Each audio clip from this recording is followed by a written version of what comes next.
What's going on? It's your good buddy, head of section, Joseph Darlington. This is Being James Bond. Big news broke. Amazon has officially purchased MGM. And Being James Bond wanted to be the first one to comment on it. Actually, no, it's actually been a couple days already. So the dust is sort of settled. But I wanted to bring in a couple guys, again, much smarter than I am to talk about it. So let's see how people are feeling about these events, and let's get to it.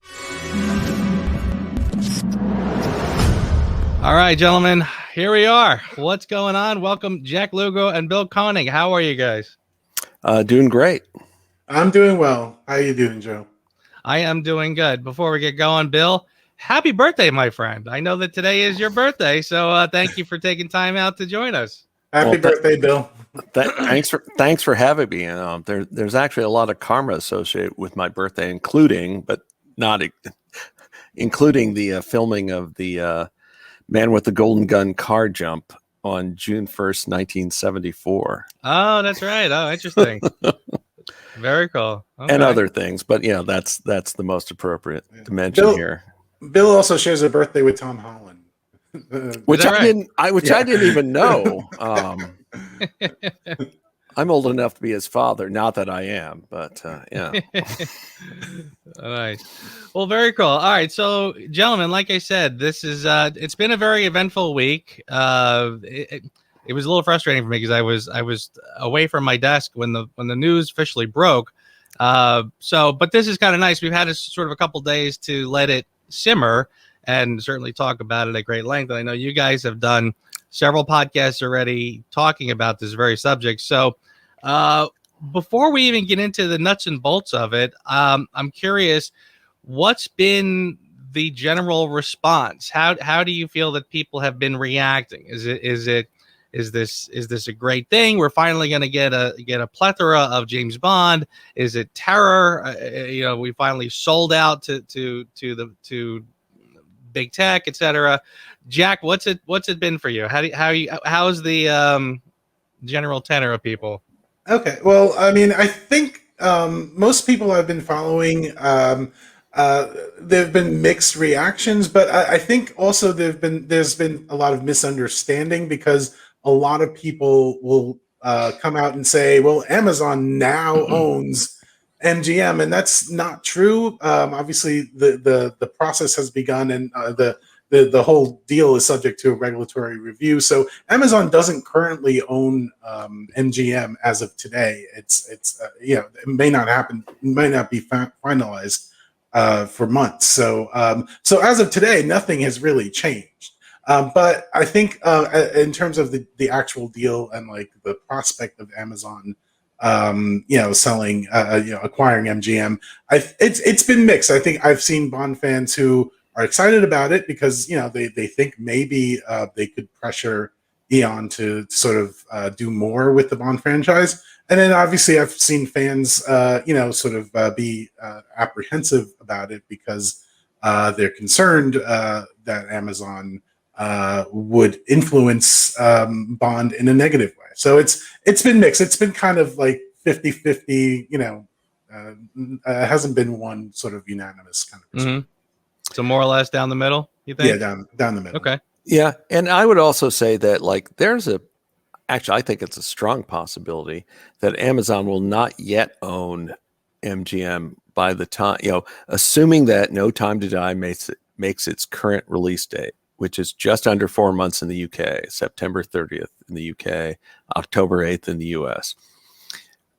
Amazon may not yet own that because of the regulatory review. This can sometimes take months. So we're like inside of 4 months, and it could take 6 months. When Disney bought 20th Century Fox, I'd have to look up the dates. It was like almost a year to get all the regulatory reviews. Now, this deal is not that size. That was like valued at $71 billion or something, some insane figure. So this is a simpler deal. But I think, though, because Amazon is a big, powerful, rich company, I think, politicians in Washington, at the very least, are going to want to be sure it gets a really thorough review. So I could see it like taking I could see it taking 6 months, but we'll see. I mean, that's this varies a lot from deal to deal. And what's your feeling? Are you finding people excited about this, nervous about it? I'm seeing, and this is how I come at it, is like finally maybe we can like end the MGM soap opera of the last 40 years, because it was 40 years ago this month that MGM bought United Artists, and thus began, from that point onward, Bond has been tethered to MGM, which has had a whole series of ups and downs and all this stuff. So at least maybe that portion of the equation can like finally be settled and finally, have some stability. Because I mean, it's there. I mean, this is not the place to go throughout that 40-year history, but it does remind me about Moses leading his people in the desert for 40 years. so for Bond fans, they've been in the desert for 40 years because of all this MGM stuff. Okay, I like the analogy, so I'm going to mark you down as a net positive that you think this net positive. Yeah, net positive. I agree with that. Yeah. I mean, personally, I'm positive about it too. I mean, I think there's a lot of potential for the future, even though obviously not much is changing right now. And obviously, and I don't think it's going to change anything with No Time to Die, although some people might want it to. But I think, overall, it's a positive thing for me as well. Yeah, and I would concur with that. I frankly think that, it's way too early in the game to really be able to know how to feel about it. But if we had to sort of go either way at this point, I would call it a net positive, because at least you're getting some, like you said, some backing, for. I mean, we've sort of been speculating for quite a while. Well, what happens after Bond 25? What happens when the current regime either gets tired or just can't do it anymore, et cetera? So at least we see, a little more road to the bridge is not out. We see the road now. We see where we're headed. So there's some stability there. Right, because again, the whole Bond franchise thing is like a lot more complicated than other major franchises. Like, okay, Batman and DC Comics, that's controlled by Warner Brothers. That's they have absolute control.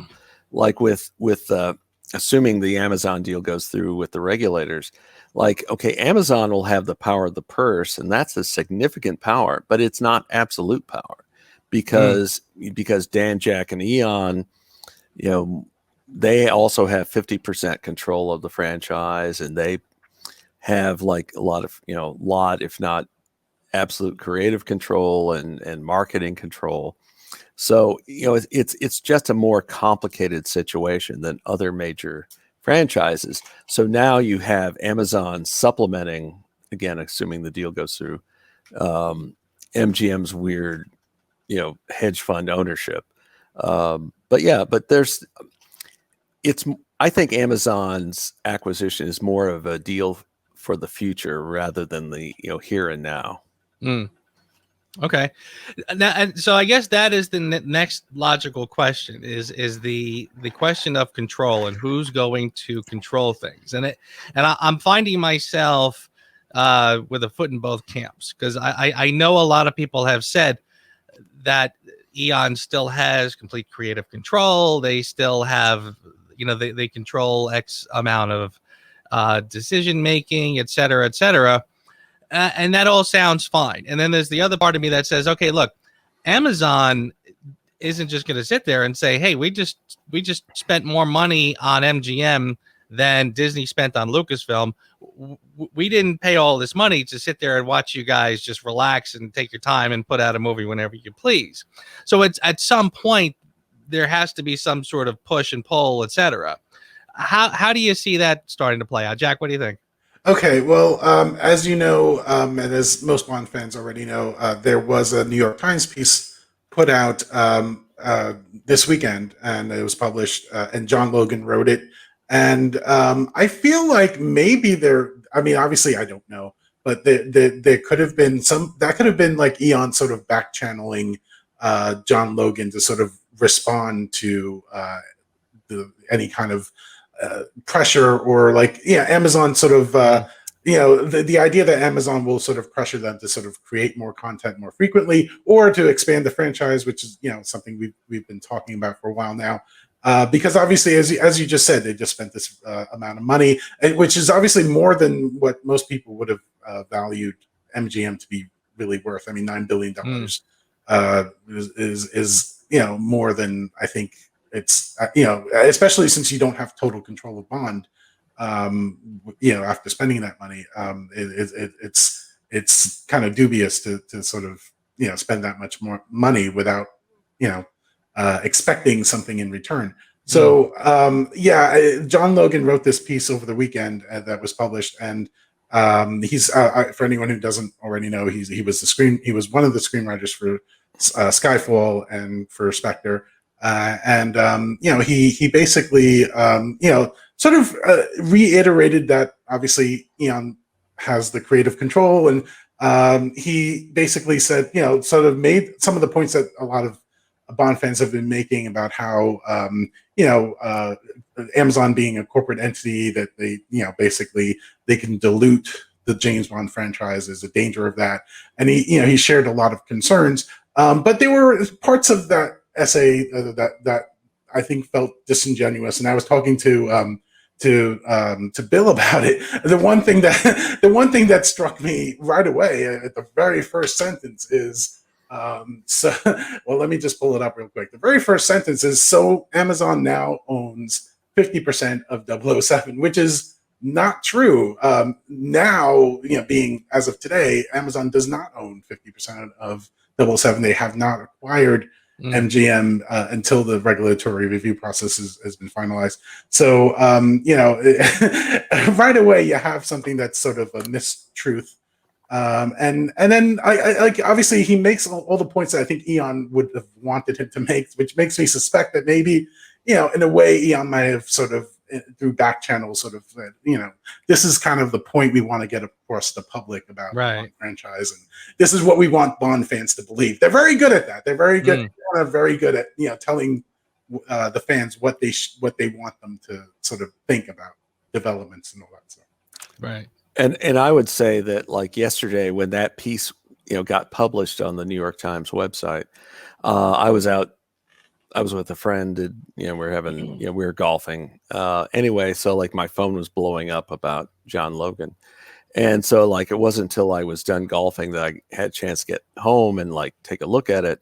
And it's like Logan is practically nominating Barbara Broccoli and Michael G. Wilson for sainthood in that piece. Like, what? and he's saying, it's like, they're like, it's such a more artistically pure version. Nothing about that cinematic universe stuff.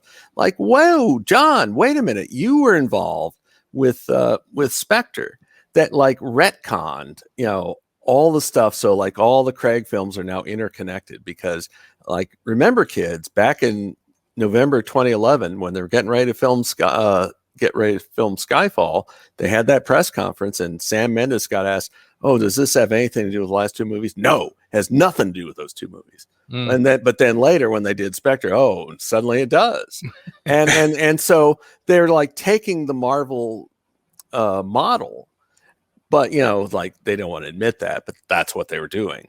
And so I mean, I found Logan's piece incredibly disingenuous. And it's like, yes, you have a mom and pop operation in Eon that has a lot of control that most production companies don't in that situation. Absolutely, it's definitely different, but Logan was laying it on really, really thick. And there are members of what I call FOE, Friends of Eon, who parrot that line and like, guys, come on, like, acknowledge reality here. Because again, this is the same franchise that once dipped into black exploitation's popular. We'll like work that into Live and Let Die. Kung Fu's popular. We'll work that into The Man with the Golden Gun. Science fiction's popular. We'll work that into Moonraker.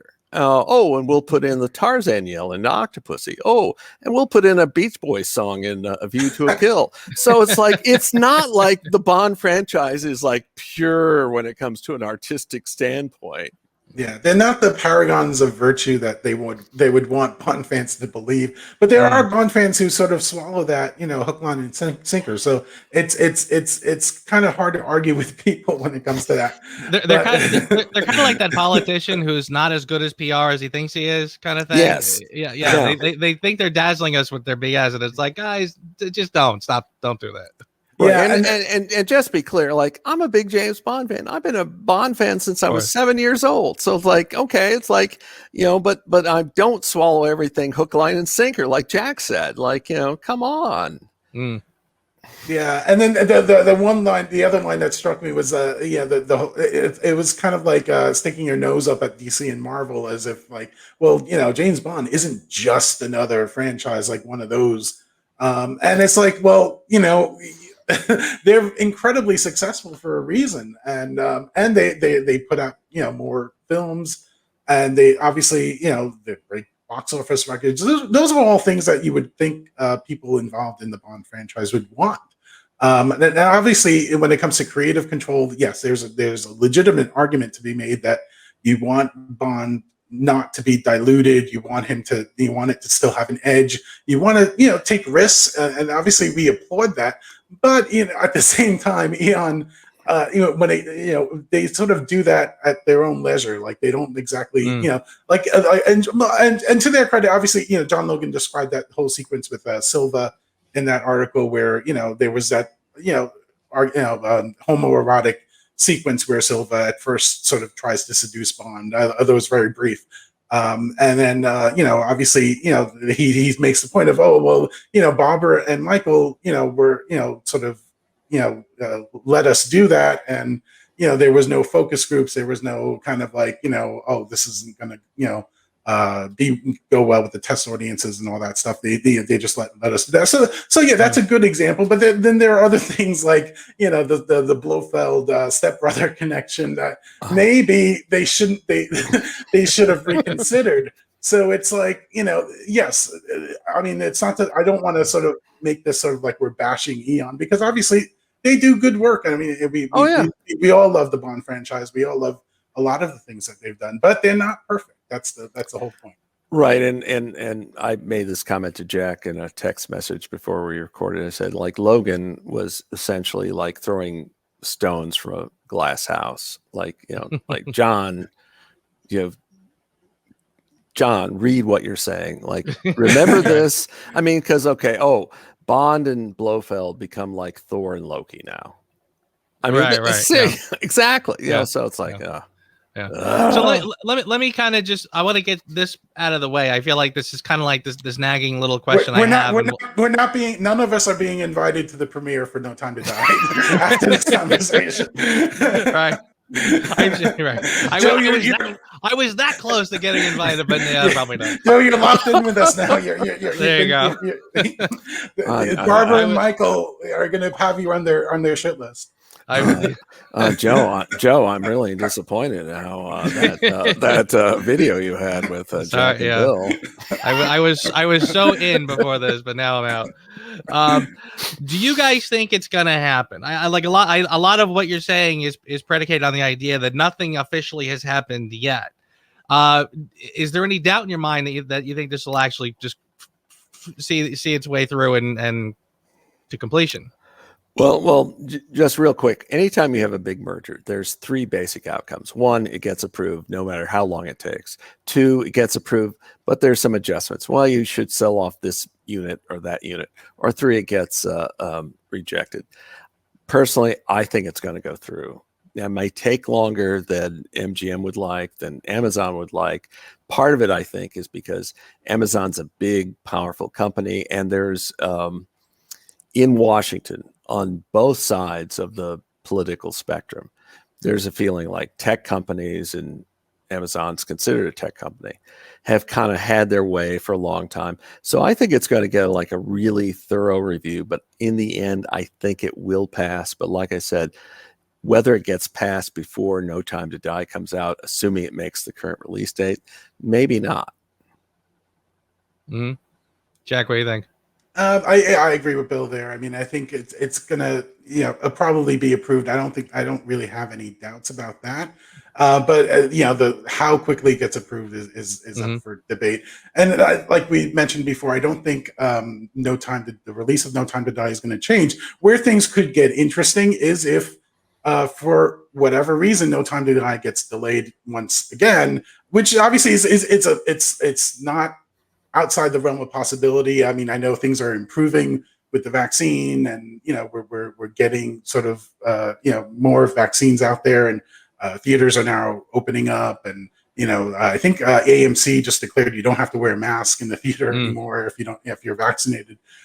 So obviously, it's trending in the direction that No Time to Die is going to be released, and more than likely it will. But where things could get interesting, if there's a remote possibility that No Time to Die once again that gets delayed, then I think Bill mentioned at one point in the past article or something that the distribution deal that they made with United Artists Releasing expires at some point. So if they don't release the movie this year, is a possibility that then Amazon, once the deal gets finalized, might have a say as to how the film gets distributed. But I don't think that's going to happen.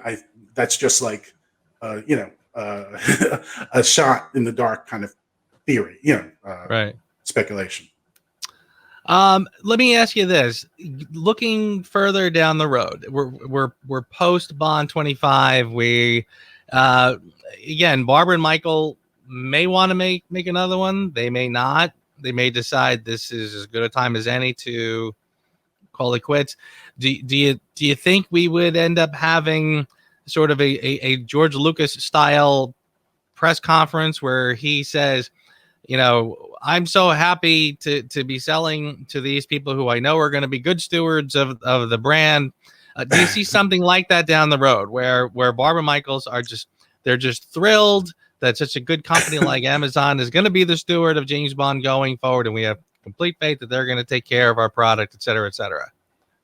Well, the thing with the George Lucas thing is that yes, he did that deal with Disney, but then they sort of I think he did that deal thinking that they would keep him as like a creative consultant, and then they completely sort of disregarded his blueprint for where the franchise would go. And he had words about it too. Yes, so he's not exactly very happy with that. Sure, exactly, yeah. Yeah, when it comes to Bond, I don't see them sort of, I don't see them sort of giving that kind of high praise to Amazon. If that, but I do think that Amazon may consider cutting another check but we don't know what that price would be, or if Eon would even consider selling for any price.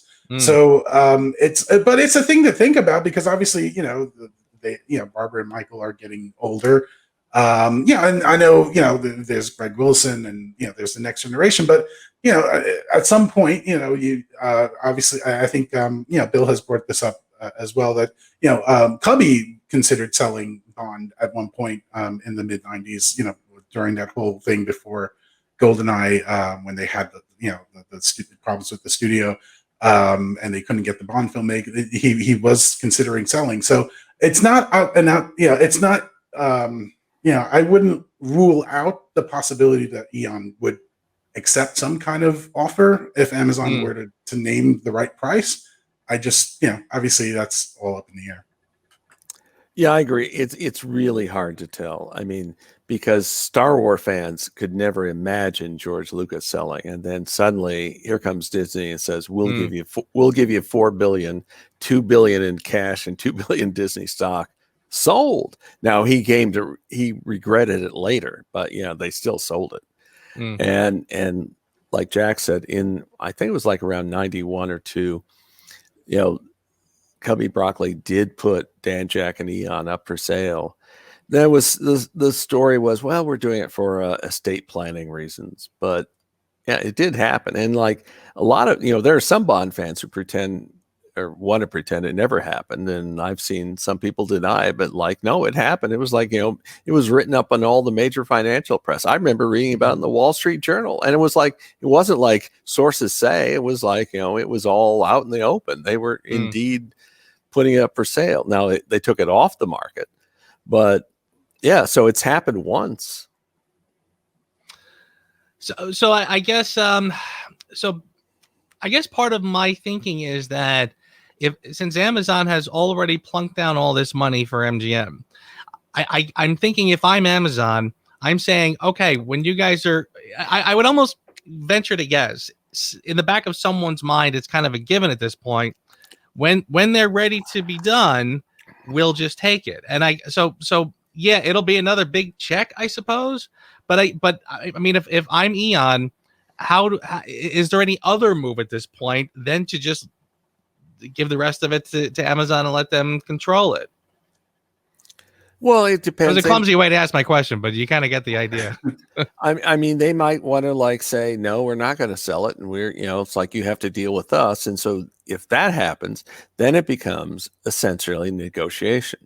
Like, so, you know, the new owners would have to go to Eon and said, okay, what is it going to take for you to supply, this is strictly hypothetical, for you to crank out 3 James Bond movies in 9 years? What will it take? And so it like might be like, well, you know, it's a like miracle. well, it might be like, you know, you finance however many Barbara Broccoli small budget independent indie style movies, you know, things like the rhythm section part 2. Well, I'm thinking like even more this time it's personaler. Film Stars Don't Die in Liverpool, or even more obscure, Nancy. This Nancy, like how many people have seen Nancy? I looked it up on IMDb. It was like it had $45,000 total box office. Like I didn't even know that was a thing. It was once upon a time. It was sort of a thing, but it's like that's so obscure. It's like I dare anybody to actually say, "Yeah, I saw it in the theater." Like, well, good for you, because like I think it's a real challenge to find anybody who saw Film Stars Don't Die in Liverpool in a theater. It's like, you know, the last movie I saw in a theater was the rhythm section. It's like somebody had to go see it, and I was among them. Oh, congratulations, Bill! You're the one. there were 8 people in the theater. This was on opening night. Bill, like, since it's your birthday, do you want to throw on a copy of the rhythm section to watch in celebration? No thanks. I was going to get you the Criterion version of that, but now I guess maybe you. Well, I mean, Barbara and Michael might want you to do that to make up for all this talk that we've been having. So maybe that'll get you into the premiere if I do a positive review of the rhythm section, I might get it back in good graces. Yeah. You know, I did a review. I gave it a C. Yeah. I have a hunch that was probably generous. But yeah, I mean, I think you know, as Bill was saying, there is a possibility that Eon will just say, you know, hey, we're not selling. We have creative control. We're going to do what we want with Bond. But then Amazon could maybe, you know, put public pressure, you know, put their own kind of pressure to say, hey, we want, you know, if you're going to do, you know, keep this creative control, then yeah, we want you to do, you know, a film every 3 years. We want to do a spinoff. We want to do Young Bond. We want to do, you know, we want to find different ways to sort of expand the franchise and, you know, get younger audiences into Bond again. You know, and you know, I guess that'll be a push and pull kind of situation. But I kind of, I mean, listen, I don't, like I said, I don't know for sure, but I feel like the John Logan op-ed piece in the New York Times, that seems to have been, you know, back channeled kind of communication for Eon to sort of put out there to, you know, to say, also, you know, this is what we want. There was also a fake tweet that was making the rounds too, where basically Barbara said something like, "Just so you know, we still call the shots," and Michael underneath retweeting, going, "Damn right we do," or something like that. I saw it get passed around a couple of times before somebody goes, "Wait a second, this is not," you know, whatever. So I almost took that as being like somebody kind of memeing that John Logan thing, like okay, we get it, you guys are still in charge, relax. Right. Yeah. Well, I guess my thinking is that whether it's sooner or later, at some point, I mean, Barbara and Michael are going to step back, and it's going to be, again, I've been asking myself for a while, do they seem to even have the passion to want to keep it in the family? Like, is there anybody left? I know Michael Wilson's son, I believe, is involved in some respects. I don't know if he's if it's to the point where he would be the next Barbara Broccoli. So I don't know. I guess I'm just wondering. So is this their at some point they're going to say, look, it's time. Thank you. We're done. And that's it. And I mean, everybody retires. So I guess, yeah. So I guess my thought is, will they try to steer it in a certain direction, try to keep control in the family, or will they just hand it over and say thank you? And then we have a whole bunch of other questions about, what do we think Amazon would do with this property? Michael Wilson has two sons. One is named David. The other is named Greg with two G's. And Greg, his first on-screen credit, I think, was in Quantum as assistant producer. And then in Skyfall Inspector, he had the title of associate producer. And apparently he's been doing on-screen cameos the way his father has done. But yeah, I mean, Michael Wilson is now 79 years old. And he's apparently, I mean, this is one of these, like, everybody in the fan community, everybody seems to know this, but doesn't want to like say it out loud. So apparently, like in 2014, he had heart surgery. And like, because I did a post about, what's going on with Michael Wilson. And I never said, I just point out like how he was like taking a backseat to Barbara Broccoli. And I started getting all these back channel messages. Well, yeah, you can't, don't quote me, but like he had heart surgery. And I got like a half dozen of these. So it's like, okay, it must not be that much of a secret. Because you remember in 2014, the first big publicity reveal when they gave out the title of Spectre, Barbara Broccoli was there, Sam Mendes was there. Michael G. Wilson wasn't there. He didn't show up until they had a press conference in Mexico City when they were getting ready to film there. And whatever. I mean, it's just like, it's like this kind of open secret. Like he's apparently had some heart, I won't say heart. I'll just say like some health issues. He's 79. Like, that happens when you're 79. So it's not that startling, but the Bond fan community, it's a great fan community. Don't get me wrong, but there's some quirks and like, some people in the community have like some inside knowledge, but they don't want to say they have inside knowledge, and it's just weird. So like, if somebody's going to retire, like the most obvious candidate is Michael G. Wilson. Barbara Broccoli, I think, will turn 61 on her next birthday, which might even be this month. But so, I mean, she's like considerably younger. She's 18 years younger than he is. So, I mean, people, there have been cases of movie producers hung on well into extended ages. Yeah.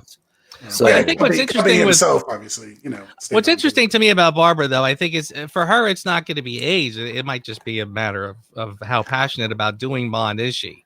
Yeah, I've never really gotten the impression that this is her first passion. I sort of feel like Bond pays the bills, and the art house movies that she does on the side, that's sort of where her passion lies. So and the plays she does as well. And right, exactly. There are other exactly.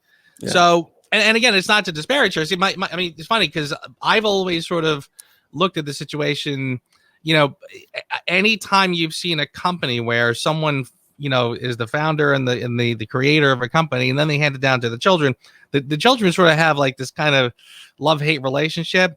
Like, it's very nice that I had this company handed to me without much work. On the other hand, now I'm sort of beholden to something that might not have been my dream to put together.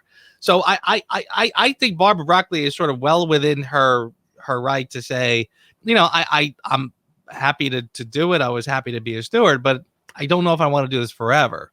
So again, it's her willingness to sell might be there.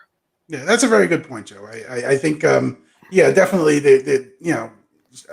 obviously we all don't know really what Barbara Broccoli is thinking or what she intends for the future. But someone, trying to imagine yourself in her position. I mean, she has done, to her credit, she's been a steward for the franchise and, for many years now. And Obviously, I think she deserves a lot of the credit for the Daniel Craig era, especially for Casino Royale, which a lot of Bond fans would consider a masterpiece. 100%. The decision to cast Daniel Craig, the decision to sort of change the tone of the Bond films to be more grounded and to actually, tell, obviously they embellished a lot, but obviously get back to Fleming for that film. I mean, she deserves a lot of credit. So it's not this. I don't want this to be like, okay, we're bashing Eon, we're bashing Barbara. Right. They do deserve credit, but also they've had missteps, and also, the future. When you think about the future of the franchise, like, where it's going to go, if there's if there's a possibility that they may say, you know what, we've done this for a few decades now, it's time to sort of pull it quits. Then what happens to the Bond franchise after that? And who did they sell it to? Did they go ahead and sell it to someone like Amazon? And then what does Amazon do with it? So these are all great questions you don't know the answers to, but it's fun to sort of speculate. Yeah. Well, and at the risk of sounding blasphemous, okay, so Barbara is like the daughter of Cubby. But in terms of the way she operates, in terms of her interests, she's actually closer to Harry Saltzman, because you go back in the 60s. And so, like, Cubby is like mostly wanting to get the Bond series, keep it going, because it was a huge enterprise. Why not? But Harry Saltzman kept wanting to do other things. And like, he did the Harry Palmer series. He did the Battle of Britain. That was also directed by Guy Hamilton. And, and then after he separated from the Bond franchise, one of his last credits was some movie with about ballet dancers. I mean, it was like a lot different. He just had a lot more varied interests. And in a lot of ways, Barbara Broccoli is like that. Now, like I said, if she were in the room hearing me say this, she'd probably take a baseball bat and bash me on the head. But I think that's a legitimate comparison. Yeah, those premiere tickets were so close, man. We were this close. Yeah, I know. Sorry, Joe. Joe. But Joe does make a good point. Like, it's not to say that she hasn't sort of done a good job in a lot of areas, but also it's a legitimate thing to question how passionate she remains for the franchise. And maybe her true passion is really to do these indie films and these plays, which is fine. All power to her. I mean, obviously, there's nothing wrong with that. It's just, obviously, as fans, we're sort of wondering, okay, well, what happens? Well, and keep this in mind. So, like, both Michael G. Wilson and Barbara Broccoli have spent more time with the franchise than their stepfather/father did, because Cubby Broccoli, they cut, he and Saltzman cut the deal with United Artists in 61, 60th anniversary of that this year.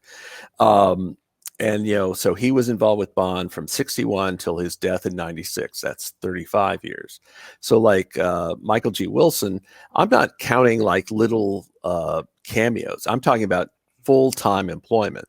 He joined Eon, I believe, in 72. So he's coming up on his 50th anniversary of full-time employment in the franchise.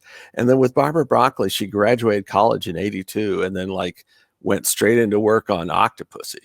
So she's approaching 40 years. So they both have been involved with the franchise longer than Cubby was. I mean, that's a long time. And that's that's just fact. And they were both involved even before their, when they came on full time, because I think Michael G. Wilson was like an extra in Goldfinger, and in The Spy Who Loved Me, Barbara Broccoli, who was a teenager, had like a part-time job, like writing captions on publicity stills. So they've been involved even longer than that. But, in terms of full-time employment, they've been involved with decades. Yeah, I think that's a great point, and I think it's a good sum up to sort of say I certainly don't think any of us are gonna ever try to chip away at their legacy. I mean, the legacy is intact, and they've given us incredible Bond films. Right. My thought is simply just but what does the future hold in store for James Bond? Because nothing lasts forever. So if I could sort of I want to get you guys sort of prediction going forward. Let's say I agree with you. I think No Time to Die will probably just happen unscathed and on schedule, and probably just sort of happen because we'll probably even if something, even if they do reach completion and it does change hands before then, I don't see anybody jumping in to monkey with the works at the 11th hour. Yeah. The only possibility I could see is like maybe we'll see it kind of end up on Prime sooner rather than later, etc. But that's probably about it. But in terms of Bond 26 and beyond, other projects, any thoughts or predictions on what the world of James Bond looks like after Bond 25? I mean, that's a good question. I think that's where, once the deal eventually gets finalized, that's where maybe we might see, a push for Amazon to sort of say, hey, not only do we want to do Bond films, but we want to, explore spin-offs. We want to explore, maybe doing period pieces where you either, maybe do adaptations of Fleming books or do a young Bond kind of thing, or just explore explore ways to sort of monetize like exploit the franchise. And to be honest, it all depends on like the creative teams if they do, go in that direction. But there's obviously the question of whether Eon would be, Barbara and Michael would be willing to do that. Obviously, from everything that they've indicated that they don't want to do that. But then you have a situation where, okay, we're making Bond films every 5 years now. We're going to want, our fans are, Amazon just spent all this money. So yeah, I think that there may be, some kind of, there's going to have to be compromise, I think, because obviously Amazon, as Bill described, has the power of the purse, once going forward, once this deal goes through. So, maybe I would imagine there's going to be compromise. Maybe they'll sit down and decide sort of, where the franchise is going to go, whether they'll sort of expand it or whether they'll just decide to do more frequent films with the new Bond actor, which I have to imagine, like once you cast a new Bond actor, you're going to want him to sort of commit to doing multiple films in a shorter amount of time that they've been doing. So once they cast that new actor, I would imagine part of the contract would be, okay, we expect you to be ready to film not just the next Bond 26, but obviously to do Bond 27, Bond 28 within X amount of time. So I think that probably would be the way forward. I think that first of all, again, assuming the deal goes through with the regulators, I think first of all, MGM needs to decide who are they going to keep in terms of executives at MGM, and who do they let go. I mean, I think that's the very first step. And then once that takes place, then I think Amazon/MGM needs to have a heart-to-heart talk with Broccoli and Wilson, and then you go from there. It's like I'm reluctant to guess beyond that. I think it's going to be. It's kind of like trying to nail Jello to a wall. Like I feel like this is kind of reminding me of all of last year. What do you think is going to happen next month with the virus? Like we all just kind of who knows? Yeah. You're absolutely right. It is a weird question to even try to ask at this point, because the reality is it could go a million different ways. But I guess that's what we're just going to be kind of waiting for, to see what comes down the pike, because that's, like you said, I mean, like we said in the beginning, whether or not this is a net negative or a positive, it's really too early to even guesstimate. I'll say it's a net positive, just to eliminate all the financial soap opera with MGM. If they accomplish just that, it's a positive. But don't assume you're going to get like a lot more James Bond movies. Don't assume you're going to get James Bond streaming shows. That's way off in the distance, and things that have to be decided. But just getting it out of the grasp of MGM is a positive. And interestingly, I sort of look at this. in just in terms of MGM and kind of not so much focused on James Bond, I do sort of say to myself, this has to be a good thing, because I sort of feel like if I'm MGM and I want to get into the business of film, MGM to me is a pretty nice. It's almost like if you're going to buy a house and just to flip it, get the one that's in the posh area, that has the best front, that has the best whatever, because like I sort of see MGM as being the one that has a really nice legacy, a legacy of great movies. I mean, everyone knows the MGM, the Lion's Roar. It has a sort of sense of majesty to it. So I sort of feel like, I just in terms of MGM being in safe financial hands makes me feel pretty good. Yeah. Just one quick thing about MGM. It's like, and this is so confusing. So I try to explain it to people, but MGM was bought and sold so many times. So at one point, Ted Turner bought MGM, and he acted like, "Oh, I'll run MGM." And then but he had borrowed so much money, it's like, "Oh, I can't afford the interest on the debt." So he sells the studio back, but he kept the MGM film library. So just real quick, a lot of classic MGM movies are not in that film library that Amazon's trying to buy. So like The Wizard of Oz is not in it. Gone with the Wind is not in it. I mean, just a lot of stuff pre-1980s, mid-1980s is not in it. But a big core of that film library that, Amazon is buying is the old United Artists Library. So it's not just the Bond films. It's like the Pink Panther, it's Rocky, but it's also classic movies like In the Heat of the Night, West Side Story, The Great Escape. I mean, the centerpiece of the MGM film library is really United Artists. And then over the years, they added various companies that, went out of business, like American International Pictures and other things. But it's a valuable film library. Don't get me wrong. It's just, but because it's called the MGM library, there's some confusion, because eventually Turner then sold to Time Warner, which is the parent company of Warner Brothers. So all those classic MGM films are actually in the Warner Brothers film library, but it's very confusing. It's like, I followed it as it happened real time. That's how I happened to know this, but it's like, it's very confusing. Yeah. Sometimes I say to myself as we're talking about this, thank God we're not Trek fans, because I've tried to sort out the CBS, Viacom, who owns what, and why the films look the way they do, etc. I am as well, right? Yeah. But I'm not trying to do a podcast sorting those things out. It's boy, is this complicated. So guys, all right, so we'll kind of wind down and just figure. Again, we're just kind of now watching the future to see what happens. Any last thoughts just about anything we haven't touched on, or just anything you're kind of hoping for going down the road? I'll just say I'm cautiously optimistic. I think there's a lot of things to be ironed out, but but what's to be ironed out is like Bond 26 and beyond from a James Bond standpoint. Again, I think this is overall positive, again, assuming the regulators give the blessing to it. And like say, hopefully, the franchise can move on. I'm looking forward to No Time to Die, and everything I've seen, the trailers and stuff, leads me to think that it's going to be a good film.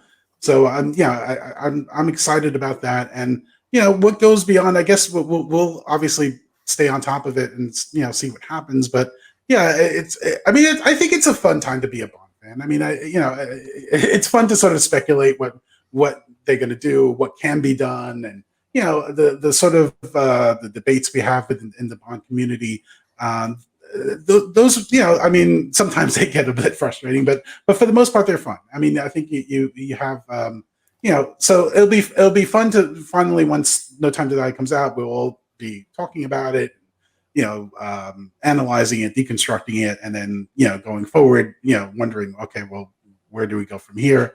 But it also, in this amount of time that we've had with all the delays, we can re-immerse ourselves in the Fleming books. I know you've been doing the Fleming book club with David. Sure. There are other areas of the franchise, the music and I do the comics of Bond with JVR. So like I feel like even though we've had these delays, I've been able to sort of get my Bond fix, and I'll continue to get my Bond fix, no matter what. And I'll just say also over this holiday weekend, a couple of fan edits of No Time to Die trailers came out. First one I saw, James Bond Brazil tweeted it out.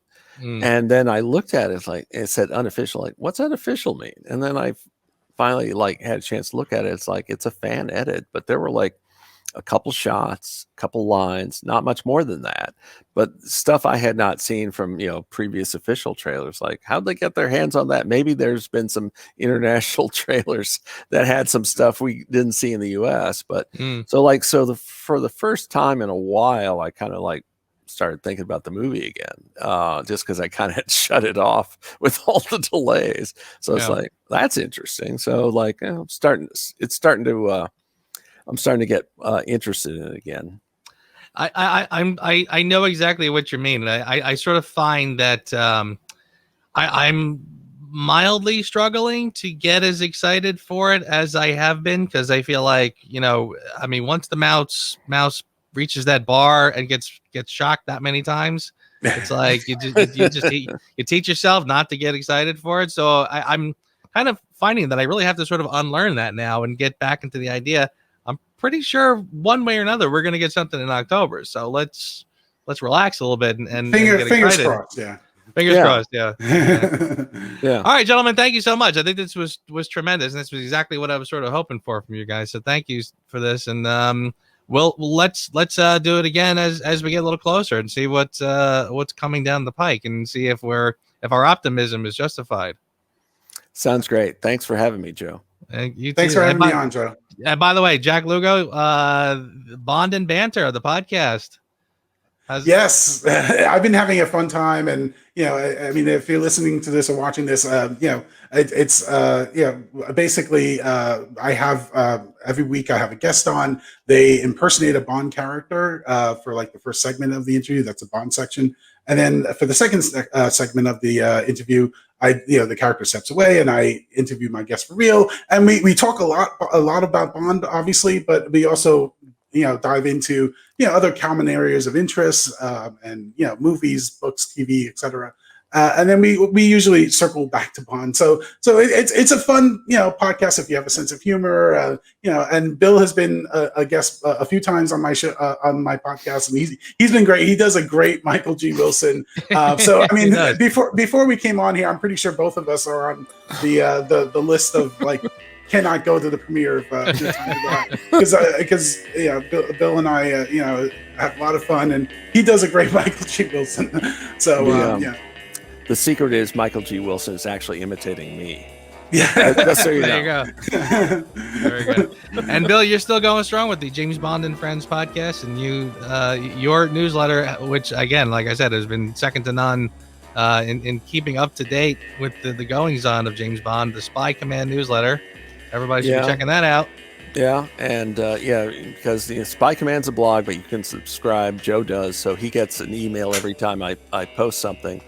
And as a subset, I also do the Bond 25 timeline. Mm-hmm. Now that's your favorite thing to do, isn't it? Now on part 6. But that is gonna be a thick book when that is done. Oh, we'll see. My goodness! Remember the first time you made a part 2 and you thought, oh, this is I never would have thought I'd have to do a second part. Now you're up to what now? Part 6. Part 6. Good Lord. All right, gentlemen. Once again, thank you so much, and we'll be back again to talk again. So thank you. Right. Thanks, Joe. Thanks, Jack. Joe. Appreciate it. Thanks, Bill. Happy birthday, Bill. Thank you. Happy birthday. Thanks.